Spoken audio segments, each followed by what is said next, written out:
Whatever you do, never look into her eyes. Never. They say once you do, she never lets you go. And if you hear a knock at your door at 3 a.m., don't open it, because Annabelle might be waiting for you. Our story begins in 1968 in a quiet apartment where two young nurses, Donna and Angie, lived together. Donna's mother, thinking she was giving her daughter an innocent gift, bought a vintage Raggedy Ann doll from an antique store. But this was no ordinary doll.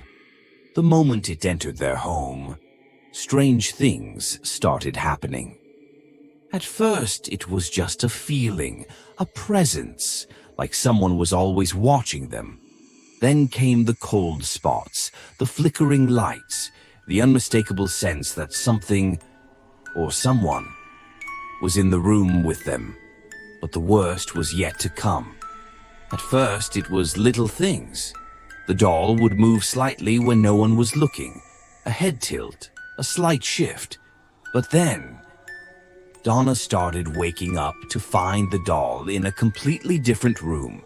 Sometimes it would be standing, sometimes sitting on her bed, watching.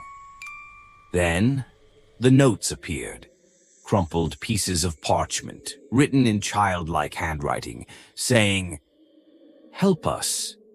But here's the thing. There was no parchment in their home. So where was it coming from? One night, Angie's boyfriend, Lou, stayed over. He always hated the doll, claiming it gave him an uneasy feeling. That night, he had a nightmare, or at least, he thought it was a nightmare. He couldn't move. Sleep paralysis. He saw Annabelle, floating, hovering above him. Then, without warning, she lunged at him. Lou woke up, gasping, but when he looked down, 3 deep scratches were carved into his chest. Terrified, Donna and Angie turned to a medium. What she told them sent chills down their spines. The spirit inside the doll wasn't a little girl. It was something darker, something inhuman. It wanted a vessel. It wanted control. Desperate, the girls called renowned demonologists Ed and Lorraine Warren. The moment Lorraine laid eyes on the doll, she felt it, a dark energy, suffocating, watching. The Warrens immediately confirmed. Annabelle wasn't possessed. She was cursed. Annabelle wasn't an innocent doll. She was an anchor, a conduit for something demonic, and it had already attached itself to the house. During the exorcism, the air grew heavy. The walls trembled. Then suddenly, everything stopped. Silence, as if something left. But the Warrens knew better. They took Annabelle with them, locking her inside a specially blessed glass case in their occult museum. A sign read, "Warning, positively do not open." For years, Annabelle remained locked away, but that didn't mean she was powerless. Visitors reported feeling watched. Some claimed to hear faint tapping from inside the case. And then, one man made a mistake. A skeptical young man mocked the doll, knocking on the glass. "You're not scary," he laughed, but as he turned to leave, he felt something unseen shove him. He and his girlfriend rode away on his motorcycle, but they never made it home. As they sped down the road, his girlfriend swore she saw something in the rearview mirror, a shadowy figure, seated behind them. But when she turned around, nothing. Just the cold night air.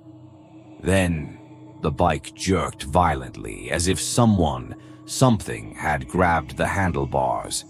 The young man fought for control, but the unseen force was stronger. The last thing his girlfriend remembered before blacking out was Annabelle's cold, empty eyes staring at her from the darkness. He lost control. The bike crashed. He died instantly. His girlfriend survived but was hospitalized for months. Was it a coincidence? Or had Annabelle claimed another victim?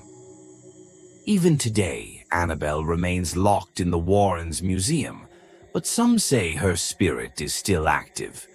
The museum's caretaker, Tony Spera, has stated that she still moves, her head shifting ever so slightly, as if she's listening, waiting. Some visitors have reported a strange sensation, a cold shiver down their spine, a sudden pressure on their chest, as if an unseen force was testing them. Others have sworn they saw her eyes flicker, just for a second, a trick of the light or something more sinister. And then there are those who never even made it inside. A man once approached the museum doors, eager to prove his skepticism, but the moment his hand touched the handle, he froze. Something whispered his name, not from outside, but from within. And here's the scariest part.